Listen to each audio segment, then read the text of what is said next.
ચિરાગ 10 સુધીમાં આપનું સ્વાગત છે। સૌથી મહત્વપૂર્ણ સમાચાર એક ફ્લાઇટના મુદ્દે આવી રહ્યા છે। આપણે કહી દઈએ કે દિલ્હીથી શ્રીનગર જઈ રહેલી ઇન્ડિગોની ફ્લાઇટ પર પડી હતી વીજળી। આ વીજળી પડવાથી પ્લેનનો આગળનો ભાગ ક્ષતિગ્રસ્ત થયો હોવાના સમાચાર છે। ફ્લાઇટનું શ્રીનગરમાં કરવું પડ્યું છે ઇમરજન્સી લેન્ડિંગ। આપણે દ્રશ્યો બતાવીશું કેવી રીતે આ વીજળી પડવાથી પ્લેનને નુકસાન પહોંચ્યું છે। દિલ્હીથી શ્રીનગર જતી હતી ઇન્ડિગોની આ ફ્લાઇટ, જેની પર વીજળી ત્રાટકી ફ્લાઇટનું ઇમરજન્સી લેન્ડિંગ કરવાની ફરજ પડી છે। વીજળી પડવાથી વિમાનનો આગળનો ભાગ તૂટી ગયો છે। વિમાનમાં સવાર તમામ 227 મુસાફરો સહિતનો સ્ટાફ હાલમાં સલામત છે। તમામનો આબાદ બચાવ થયો છે। દિલ્હીથી શ્રીનગર જઈ રહેલી ઇન્ડિગોની ફ્લાઇટ નંબર 6E2142એ ગંભીર હવામાનનો સામનો કરવો પડ્યો છે। ઉડાન દરમિયાન જ દિલ્હીથી શ્રીનગર વચ્ચે હિમવર્ષા અને કરા પડ્યા હતા, જે બાદ વિમાન ઉપર વીજળી પડી, જેના કારણે પ્લેનમાં સવાર મુસાફરો ભયભીત થઈને બૂમો પાડતા હતા।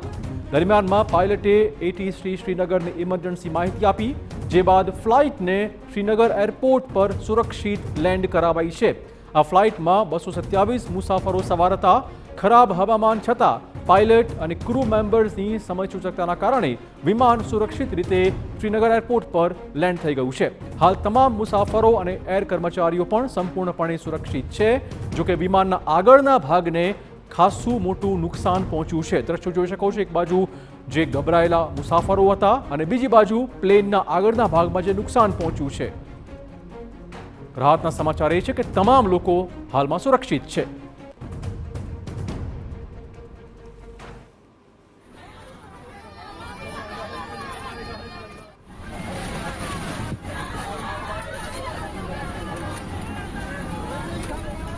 જોઈ શકો છો, વિમાનમાં જ્યારે ટર્બુલન્સ સર્જાયું ત્યારે મુસાફરો ચોક્કસ ભયભીત થઈ ગયા હતા, ચીચિયારીઓ પાડતા હતા, બૂમો પાડતા હતા।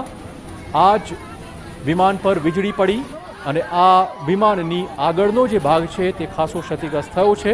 પરંતુ રાહતના સમાચાર એ છે કે તમામ લોકો જે ફ્લાઇટમાં હતા તે બચી ગયા છે। કોઈને પણ નુકસાન પહોંચ્યું નથી।